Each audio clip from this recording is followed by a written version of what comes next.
Rheumatoid arthritis आजकल की एक गंभीर समस्या, उस पे हम चर्चा करने जा रहे हैं। नमस्ते साथियों, मैं Sushil Maurya, physiotherapist, acupuncturist and chiropractor. Rheumatoid arthritis गठिया के बारे में मैं आज आपको जानकारी देने जा रहा हूँ। इससे कैसे बच सकते हैं, क्या इसमें ट्रीटमेंट किया जा सकता है, सुजोग इसमें किस तरह इफेक्टिव हो सकता है, जानने के लिए अंत तक बने रहिए। बहुत ही हेल्पफुल वीडियो होने वाला है इस असाध्य बीमारी के ऊपर, जो कि पूरी तरह से असाध्य है।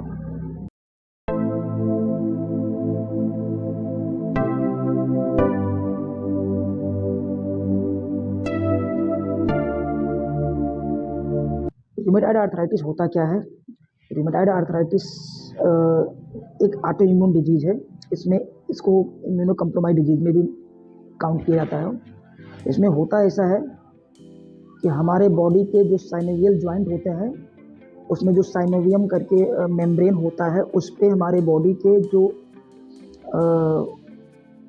इम्यून सिस्टम के जो मैकेनिज्म, जो प्रिवेंटिव मैकेनिज्म है, जो हमारे एंटीबॉडी होते हैं, वो ये पहचान ही नहीं पाते कि हमारा जो साइनोवियम मेम्ब्रेन है, ये हमारा खुद का बॉडी का पार्ट है या एंटीजन है।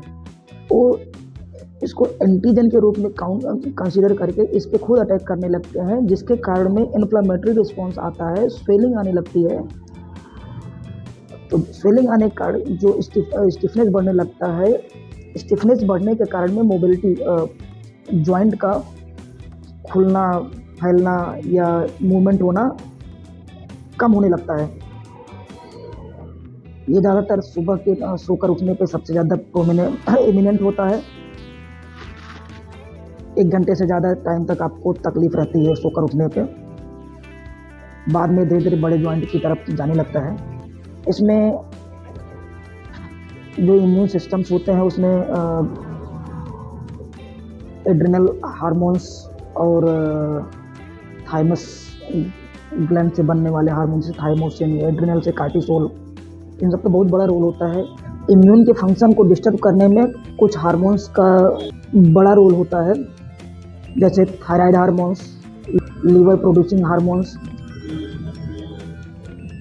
एड्रिनल ग्लैंड से बनने वाले hormones, sex hormones, pituitary gland से बनने वाले हार्मोन्स।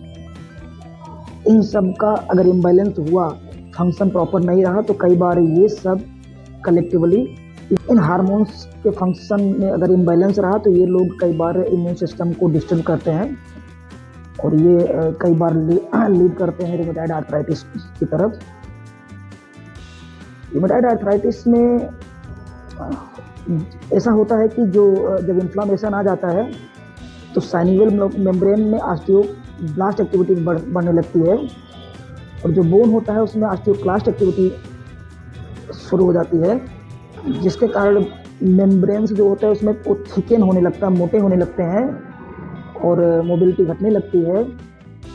और ऑस्टियोक्लास्ट एक्टिविटी बोन में बढ़ने के कारण बोन का इरोजन बढ़ने लगता है। इस तरीके से हमारा हड्डी और जोड़ दोनों पूरी तरह से डैमेज होने शुरू हो जाते हैं। अर्ली स्टेज में ही इस पे ट्रीटमेंट करना बहुत ज़रूरी है, अन्यथा बाद में इसका कोई विकल्प नहीं बचेगा। अर्ली स्टेज में इसलिए इसको ट्रीट कर लेना चाहिए। एलोपैथ में इसका कोई भी इलाज नहीं है, इसको लाइलाज बीमारी बोला जाता है, और इसमें कुछ डिजीज मॉडिफाइंग रूमेटिक ड्रग्स आते हैं, उसको दे करके इस सिम्टम को सप्रेस किया जाता है। इम्यून सप्रेसेंट ड्रग्स हैं वो, और उसको लाइफ टाइम खाने की सलाह दी जाती है, जो कि बहुत सारी कॉम्प्लिकेशन को पैदा करती है और आपके पूरी तरह से रूटीन लाइफ को एकदम डिस्टर्ब करके रखती है, अलग अलग कॉम्प्लिकेशन के कारण। तो सुजोग में इसका क्या कोई उपाय है? इसमें ट्रायोर्जिन थेरापी एक थेरापी होता है, उसमें इसका अच्छा उपाय है, लेकिन सुजोग थेरापी में भी इससे काफ़ी बेनिफिट आपको मिल सकते हैं बेसिक ट्रीटमेंट के माध्यम से। तो मैं वो पॉइंट आपको बताने जा रहा हूँ जहाँ पे आपको तुरंत कंसीडर करना होगा। इसमें कुछ ज़्यादा पॉइंट होंगे, वो आपको ध्यान देने हैं। मैं आपको रेड मार्क करके बता रहा हूँ।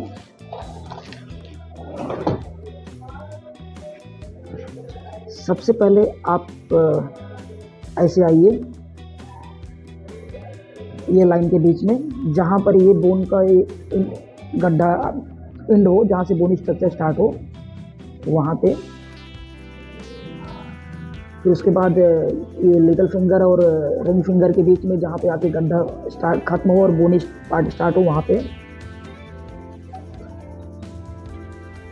ये पूरा एरिया पे ये किडनी और एड्रिनल ग्लैंड का रीजन है। दूसरा पिट्यूटरी ग्लैंड का मैं पॉइंट बता रहा हूँ।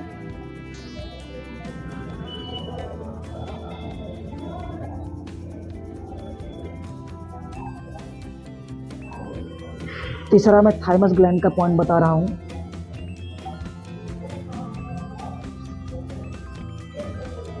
चौथा मैं थायराइड ग्लैंड का पॉइंट बता रहा हूँ।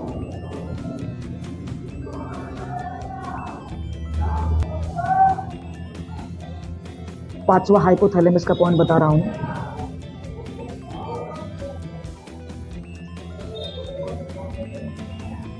ये हार्मोन्स के अलावा मैं जिस भी ज्वाइंट हो वो सारे मैं ज्वाइंट को आपको डिस्क्राइब कर देता हूँ। अगर नी ज्वाइंट में ज़्यादा प्रॉब्लम हो तो ये ज्वाइंट पे 2-2 मिनट स्टिमुलेट करना है। लेफ्ट लेग के लिए लेफ्ट हैंड का मिडल फिंगर, राइट लेग के लिए राइट हैंड का मिडल फिंगर का मिडल ज्वाइंट। एंकल में प्रॉब्लम है तो ये ज्वाइंट।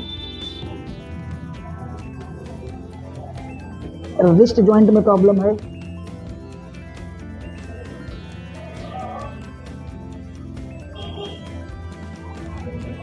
फिंगर में प्रॉब्लम है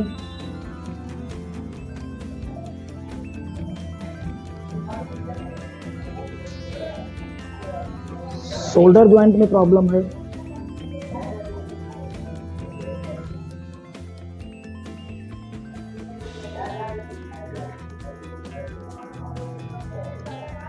ये सारे पॉइंट हमने आपको बता दिया। आप वीडियो को रिपीट कर करके आप देखिए। इस सारे पॉइंट को 1 से 2 मिनट तक आपको स्टिमुलेट करना है। दिन में कम से कम 3 बार, एटलीस्ट 15 दिन तक लगातार करना है।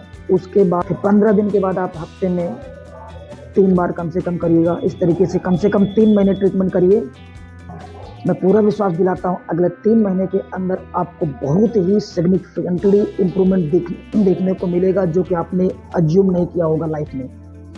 आप इसको करिए, कम से कम 3 महीने करिए और 6 महीने तक अगर आप करते हैं तो मोस्ट प्रोबेबली आपको मोर देन 90% आपको पेन से रिलीफ मिल जाएगा। आपकी लाइफ में आनंद आएगा। आपको इस दर्द के साथ डेली जीना नहीं पड़ेगा। अगर आप मेरे चैनल पर नए हैं तो प्लीज़ चैनल को सब्सक्राइब कीजिए, लाइक कीजिए, कमेंट कीजिए और अपने इष्ट मित्रों के साथ शेयर करिए जिससे वो भी लाभान्वित हो सके। आपके कोई सुझाव हो तो कमेंट अवश्य करिए। आपकी कमेंट का स्वागत है। Thank you.